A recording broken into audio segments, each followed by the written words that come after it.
Dan.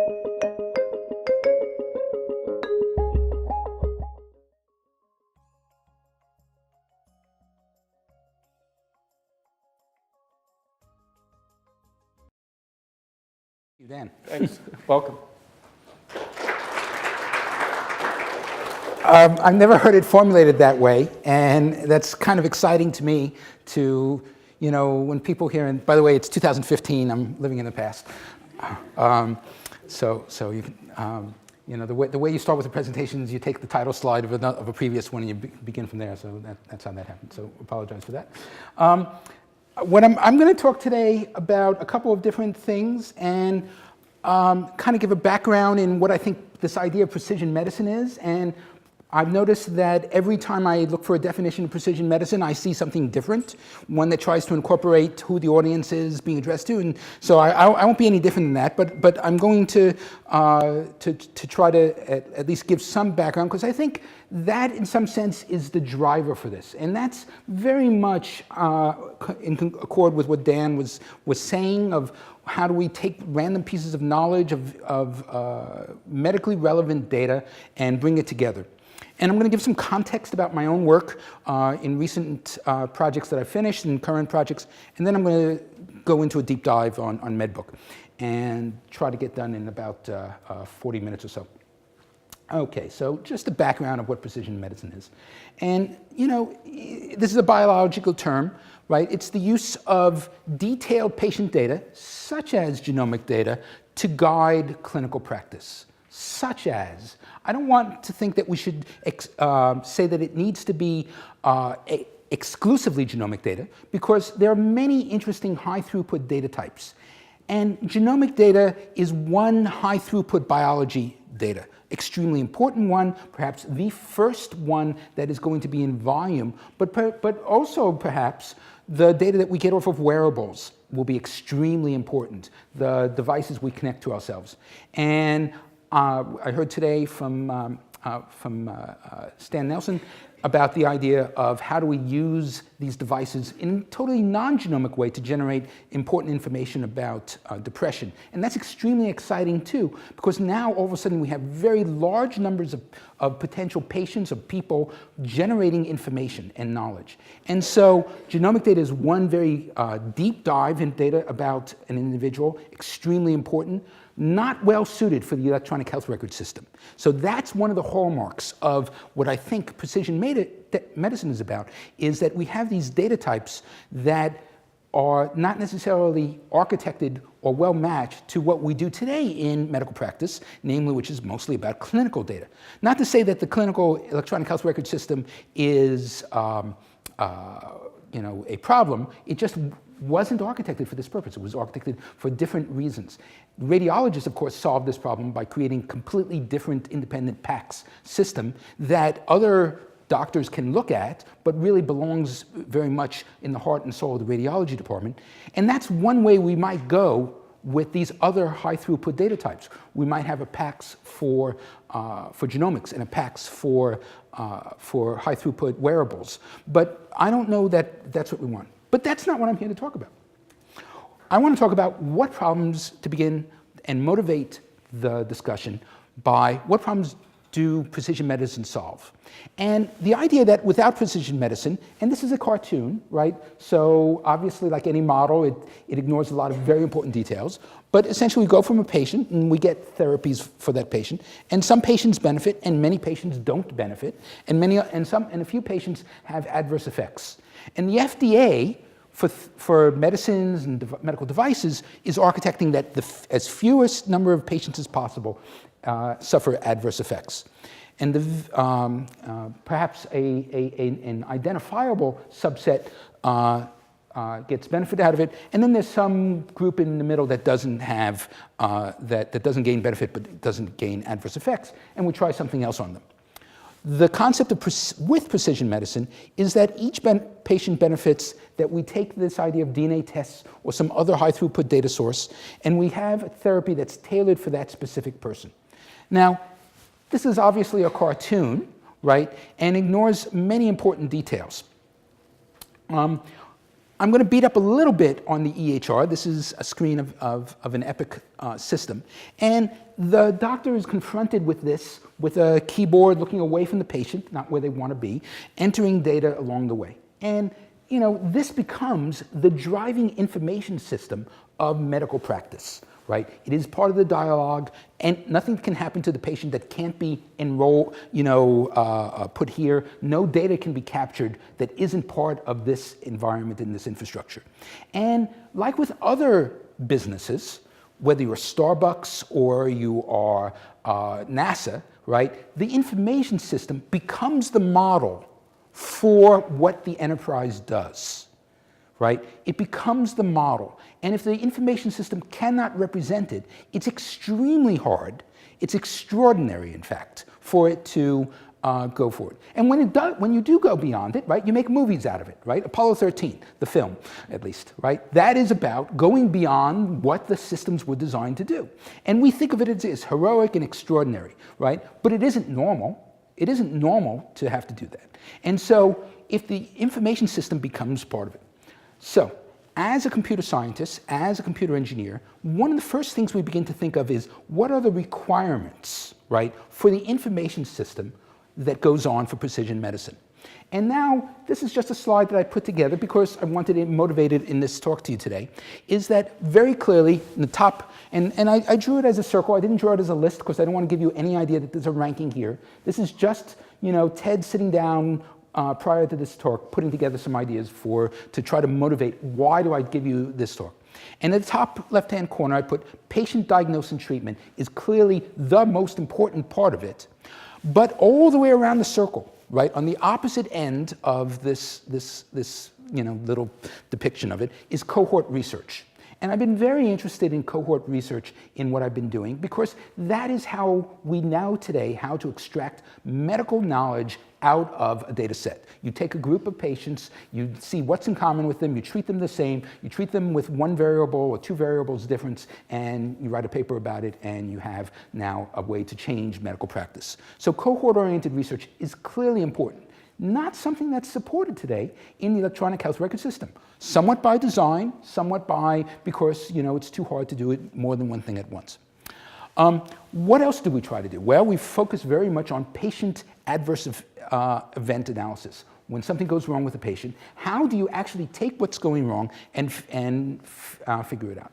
Then, of course, we want to interface the electronic health record system. We want to bring together clinical research knowledge. We want to bring together, in fact, the entire world of prior knowledge. So what Dan was talking about was this enormous body of knowledge and information that Google gives us access to in New England Journal of Medicine, in textbooks, right? It's there, but it's not computable, and we can't really leverage it, but you do have to read it, right? You do have to kind of use your brain to integrate it, but to process that in other ways, we don't have it. Then, of course, finally here, right, 1/3 of the way around the circle, I'm beginning now to talk about the things you'd think of as associated with precision medicine, of genomic mutation data, right? Very important. But then there's also many other important data types too, including copy number data and methylation data, including pathway and expression data, including pathway analysis, protein structure analysis, visualizations of all that information, sharing what you've discovered, being able to collaborate securely, right? You don't want the data getting out and getting scooped, nor do you want your patient's knowledge to personal information to be violated.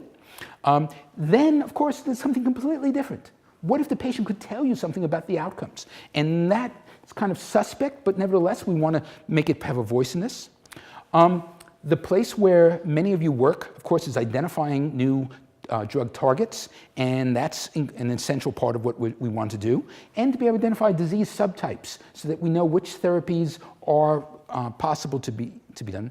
And then back again to this idea of cohort-focused adverse analysis and doing meta-analysis across drugs and understand why do certain COX-2 inhibitors cause heart problems and maybe are not necessarily good, right? And then back to cohort research. And so I put it in a circle because, frankly, the idea, these concepts are hard to hold in your head, and you're going to go around and around and around it, and my talk is a little bit like that. We're going to go around and around this circle a few times and understand things. How many people in this room have an Apple product? Okay, the rest of you can leave. Something I really admire, of course, is Facebook. How many people use Facebook? Okay, not everybody, but it's enormously valuable. These ideas of iPhones, Android phones, other things, Facebook, these all synergize extremely well together.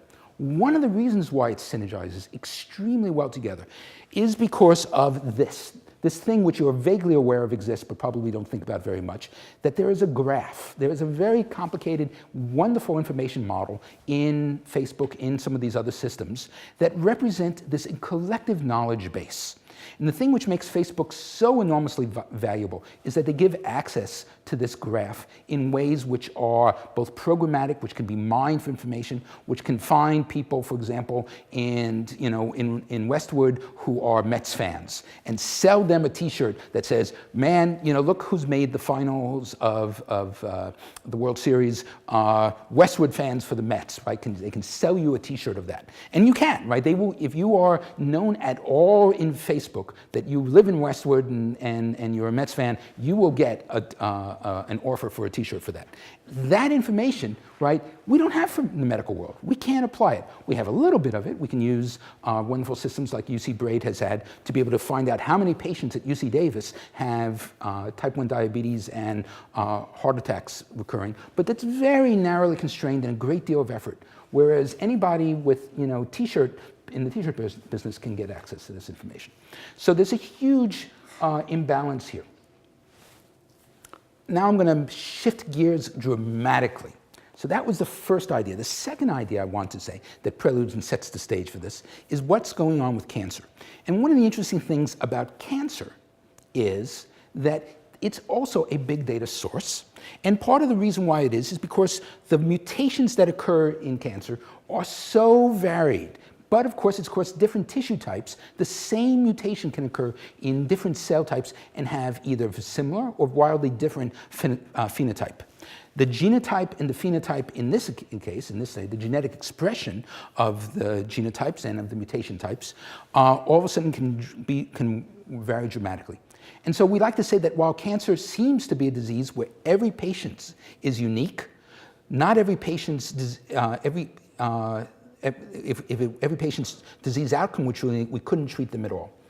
When we actually look at the kinds of effects this has, right, you can see that in fact what's happening here is that of course cancer is evolving. Cancer evolves underneath the hood. We treat with a drug that targets BRAF V600 mutation, for example, in metastatic melanoma, occurs in many places in cancer, and we get enormously good effects at first. But then dramatically what happens is the cancer adapts. And that's because we haven't licked all the cancerous cells and the mutational effect is happening. So cancer happens to be an unusually good area to develop a precision medicine technology. It's not the only one, and it's not, it just happens to be one which the only way we're going to make advances is if we can deal with the mechanisms of drug resistance, the mechanisms of cancer adaptation. And the fact that cancer cells are more fit than the healthy cells in the body, right? Because it adapts. All of a sudden now we have a cancer cell that repairs DNA 100 times better than the regular cells of the body, right? That's an amazing thing. And it's because it's undergoing very fast, very rapid evolution to make that happen. Not evolution in the sexual reproductive sense, but evolution in the sense of that there is a force that is screening for who is the most fit curve of the thing. As all of you in LA know, and I use this slide everywhere, not just in LA, but I use this slide. What are we looking at here? We're looking at waste in the LA basin. And it's like, in order to be Los Angelans, you have learned to adapt your driving. You are really good at it, You wouldn't get anywhere if you weren't. The fitness function. Those people who can't move away, okay? So, but you're the best at adaptive driving, okay, than anybody, any place in America at least. And what is it you're doing? Well, you're routing around obstacles, right? You're finding out there's, you have a model in your head, plus you use these wonderful information systems to find new pathways. Cancer should not be thought of as a disease of mutations. It's a disease of pathway malfunctions. And multiple mutations will get you, any one of many possible mutations will get you the same pathway effect. And that, of course, is why cancer is all treatable by the same drug. Two people with different mutations can be treated with the same effect.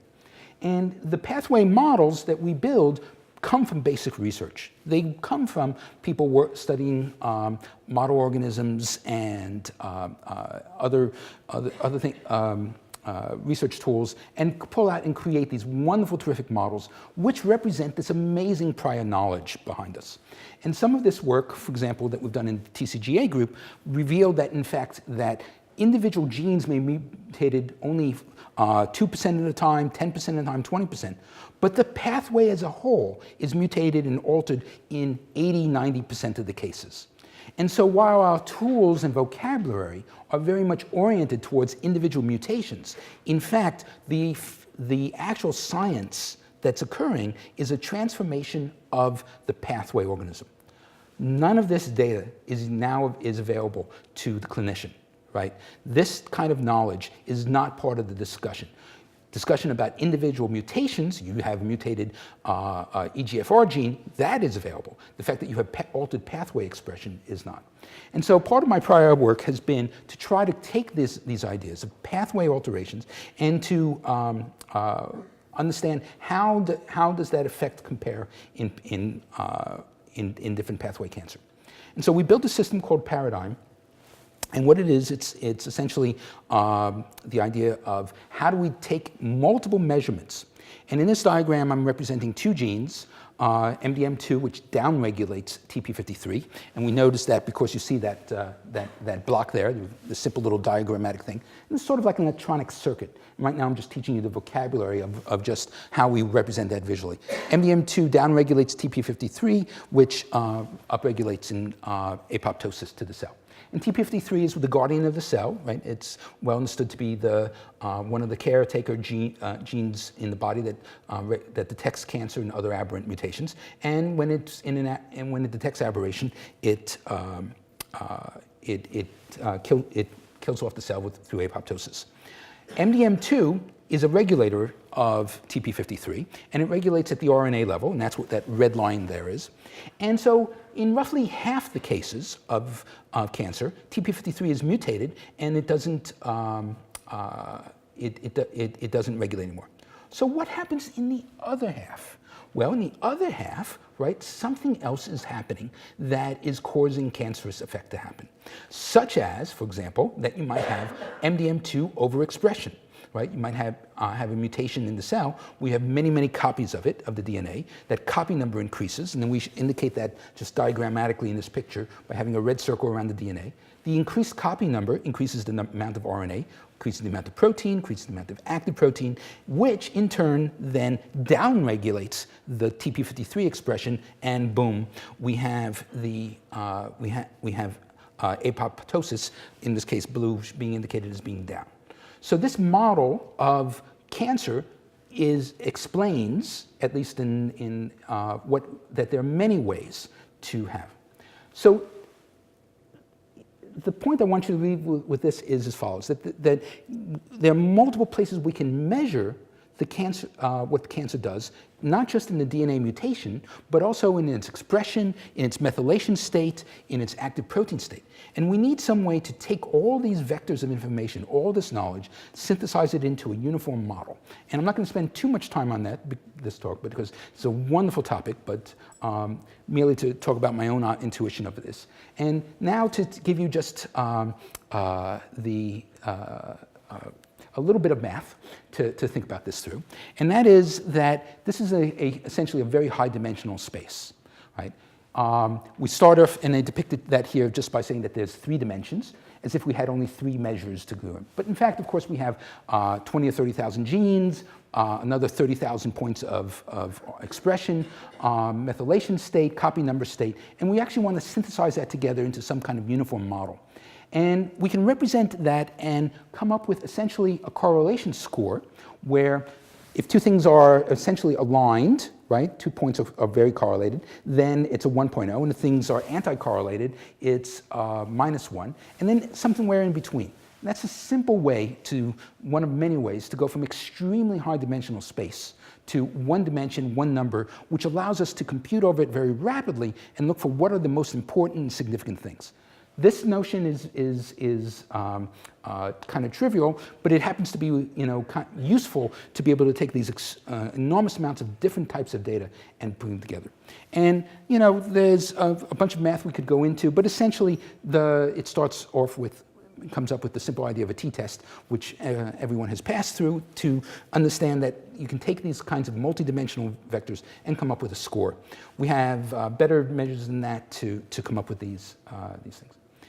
Using this information, essentially we take the entire network and take the patients who have high effect of aromatase inhibitors and benefit from it, and those patients who don't, and take their genomic information and apply it to the network, both being able to put it in, do what we call a maximum likelihood expectation, where we propagate the knowledge and probability around the network, much as you would of saying, as you drive from here to Santa Monica, right, where do you get blocked? Okay, I know that I'm going to hit a traffic jam, I'm going to route around it.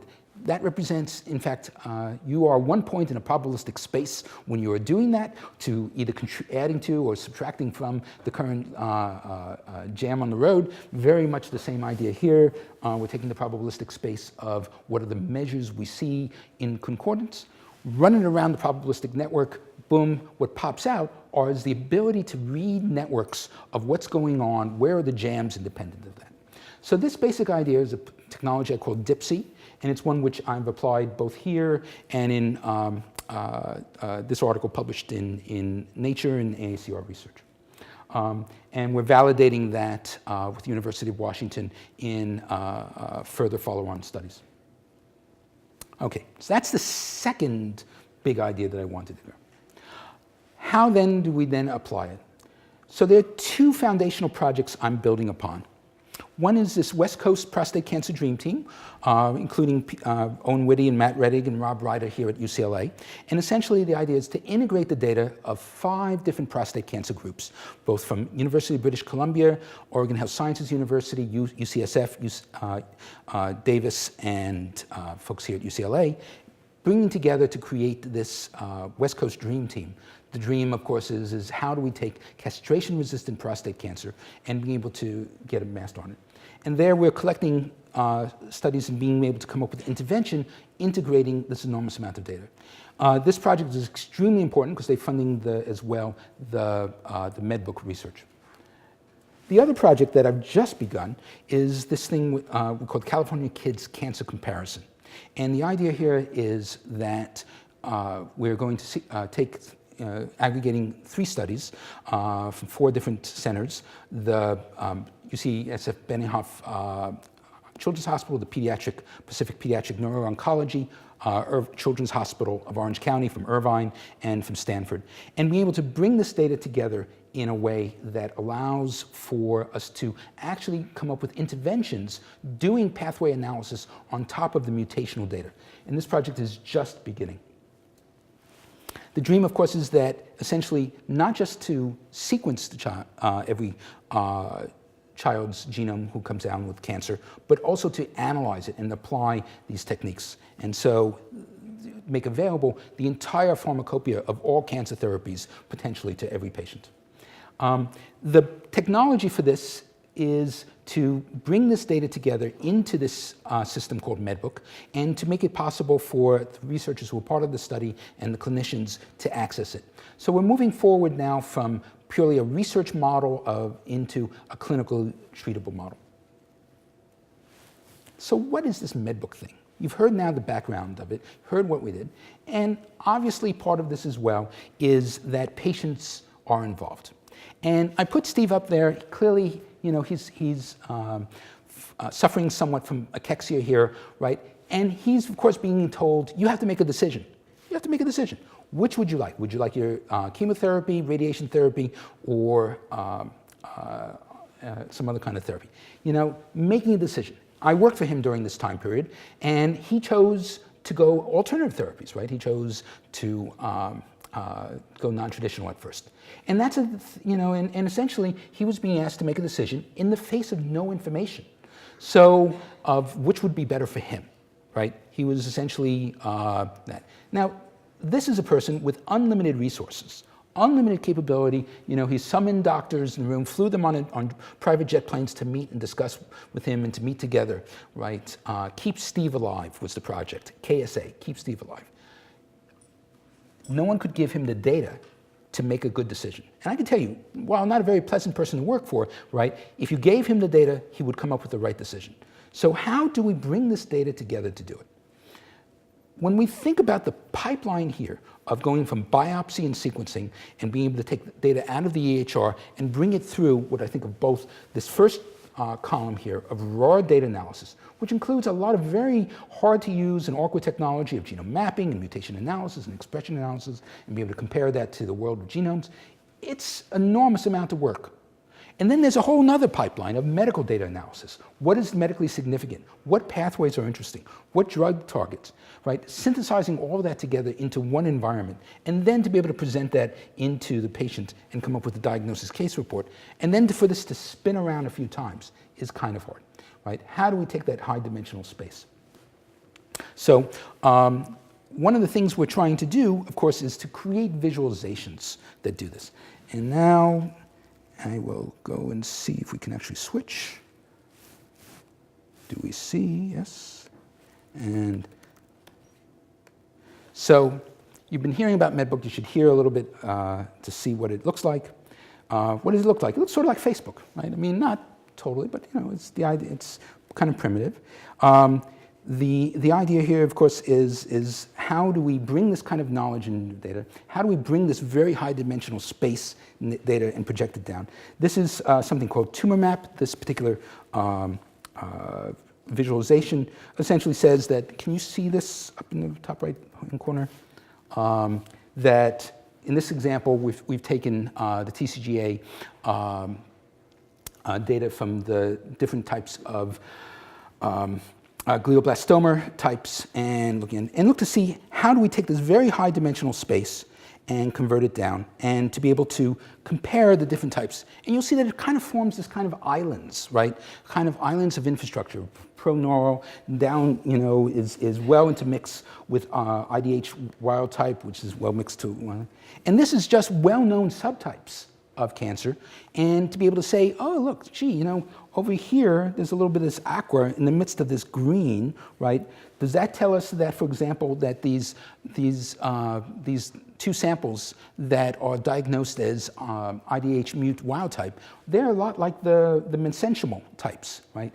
Perhaps a therapy that works for one will work for another. And we're doing this now to essentially take this enormously high dimensional space and bring it down. So this is an example of the type of visualizations that we're experimenting with to better understand when I go and talk about these enormously high dimensional things, and to being able to do that algorithmically in a way that is sensible. Okay. So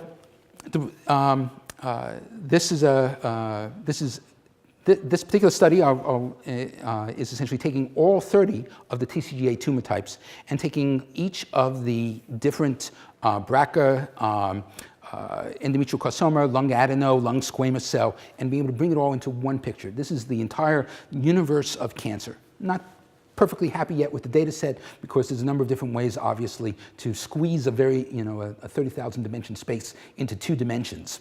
Right? But what we're trying to do is essentially making something that's meaningful. The next visualization that I want to try to talk about, yeah. What is, to create it into that space, there has to be some similarity metric? There's a variety of similarity metrics, yeah. Yeah, so what are you doing that based on that? Like what is, like that graph is based on what? It's based on about a broad spectrum of different techniques, including overall dimensionality, comparing the sets of genes, but also 30 different algorithms combined together in an interesting and artful way to do it. Okay. Let's see.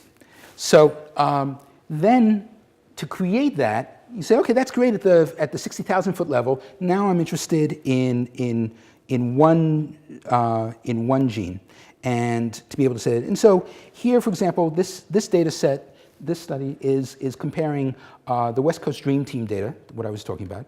And here what I'm doing is just adding a gene. Somebody give me a favorite gene name. Favorite gene, anybody? What's that? Oh, come on, give me something harder. Okay. Something harder. Okay, good. So anyway, people are going to think it's a plant. So essentially what it just did was it pulled that from the database. And now I'm going to just add that to the column table and then see what the P53. And now let's do a comparison of just a scatter chart of P53. And boom, there we are.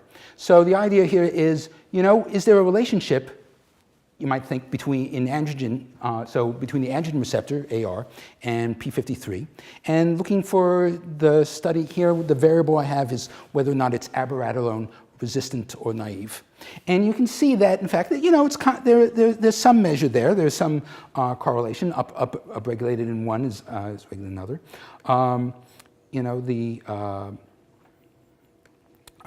Being able then to create a box plot on the fly. Add in, and simplify the diagram just a little bit, and to be able to see the effect. I'm not interested in the not availables, make that go away. And so we can see, let's take another sample. So what I'm trying to show here, of course, is the feeling of playfulness, which I don't think we have in being able to look at our data sets. Right? Obviously, anything you could do here, we could do with R and bioinformatics. But the idea, of course, is to be able to do this on the fly in a very dynamic way. And to be able to look at not just the clinical data that is designed for a portal, but also to be able to see the entire interesting sets of data that are encoded both in the study, 100%, and perhaps even most of the data that's in the EHR. And then to be able to take that data sets and to be able to republish it out, to take these studies and take them and share them back out as new tables in the environment. So the vision for MedBook, if you will, is how do we bring this kind of playful formulating a hypothesis and whatnot. A lot of that data, of course, has to do with good design of the database schemas, but a lot of it as well has to do with how we design our electronic health record architecture so that we separate three important concerns of the data. The HIPAA data, the patient identifying information, the genomic data, which is somewhat sensitive, right? It may have mutations that are individually identifying or haplotypes that are individually identifying, and so we have to protect it. But if we can separate the PHI from that, then in fact we can actually use that data and compute over it in modern cloud environments. And then bring that together, using the kinds of web architectures I was just showing you, the kinds of things we're comfortable doing with Google and whatnot in a very dynamic fashion. The schemas of how this comes together is something which I think eventually we can even begin to expose to patients, but certainly to their doctors and researchers, and to be able to pull this information together in this dynamic way to share it. And so the sharing of it becomes then its own virtue, right? Its own virtue. Today, the current reward system we face is one which says, don't share anything until you publish, right? Your PIs have told you, bad idea to go talking about things in public until you've had a chance to get it published. And the reality of that is most of what you discover will never be published because it's not worthy of necessarily pulling that together. You're making findings and information every day, many hours of the day. How do we make it possible to share that information? There are systems such as GitHub and Stack Overflow, for example, in the software world, which make it possible to share even small things. And so when we can spot these kinds of things of, hey, look, I found this brain cancer cell amongst my liver cancer cells. Not an enormous discovery, but it's something which you should be able to then say, hey, here's something in this data set, let's share that and make that possible. And to be able to search on that and find that knowledge and information. And someone else who cares about this can take that data and aggregate it together. So this whole notion here, and I've given you already some feel for this, so I'm not going to walk you through it, this is just a video of it, is to maybe create these kinds of platforms that make it possible for this work to cover. But very critical to this is that we be able to name the collaborations. The collaborations start at multiple levels. They sometimes start at the cross-university level, right? Everyone involved in this XO2 grant or anybody in the Geschwin lab, right? They're part of a collaboration. But you may also have a collaboration that consists of two individuals working together, one producing data and one analyzing it. And so I want to introduce this new idea of the collaboration object model. The collaboration object model essentially says that we can make and create collaborations very easily, put data into the collaboration, and only people within that collaboration have access to it. And then to have some process for saying, we want to now aggregate it. I want to actually share this to a wider group. Or maybe I don't care, right? It's a fact like this. This liver sample is amongst the brain samples tissue, right? And I can publish that to the world. At every level of information sharing. And if you don't feel comfortable, but you have to feel confident that your data is being kept confidential. And that's something which, in my own experience at Sun Microsystems and Apple, I've lived through that. I can remember bankers telling me, oh no, Ted, we'll never do our banking online. People will never be comfortable with the web being used to share our data. Oh no, Ted, no one will ever want to put their email system on the web. It's very private, very good. And of course now we do that all the time. We do it all the time. We share our information, we keep it confidential, we trust the information systems. And so part of this as well is to be able to create these collaborations that we are comfortable with to make this happen. I see I'm nearly out of time, and I want to leave some time for questions. So I'm just going to summarize. So the next steps of what we're trying to do is go beyond cancer. I want to be able to share publicly available data sets, just targeting TCGA. I want to make it possible for anybody to be able to create their own extensible study and for people to add their own apps to this framework. And then eventually make it possibly to allow for patient portal. And with that, thank a whole bunch of people and questions. Take your questions. Should I pass around?